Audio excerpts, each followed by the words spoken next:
as a literature, saya tertariklah nak tanya kepada para penulis pandangan masing-masing berkenaan dengan hook risalah ni. Kalau kita kata dia punya hook di awal tu, maksudnya sebenarnya kalau kita buka, dia mulakan dengan ayat-ayat Quran dan muqaddimah lah.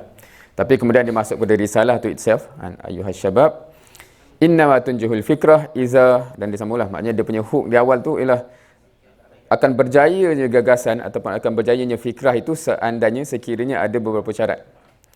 Dan sebelum kita masuk syarat tu, just nak kata hook itu sebab saya personally, secara peribadi tertanyalah, adakah hook ni ketika tu sebab di era penjajahan ke? Maknanya hook tu macam, oh pemuda ni memang suka, oh gagasan, berjaya kan. Kita ni kan dah ada PMS saya apa-apa, ataupun oh dah ada PMS lah, kena bangkit. Tak tahulah di mana anda berada kan. So tertanyalah, maknanya sebelum kita pergi berkonten kan? Sebab as a literature tu biasanya hook tu memainkan peranan untuk men-trigger something di awalnya kepada targeted audience. So, dah angguk mungkin for yang tak sabar nak mengupas sedikit. So, saya serahkanlah apa pandangan terhadap aspek ini.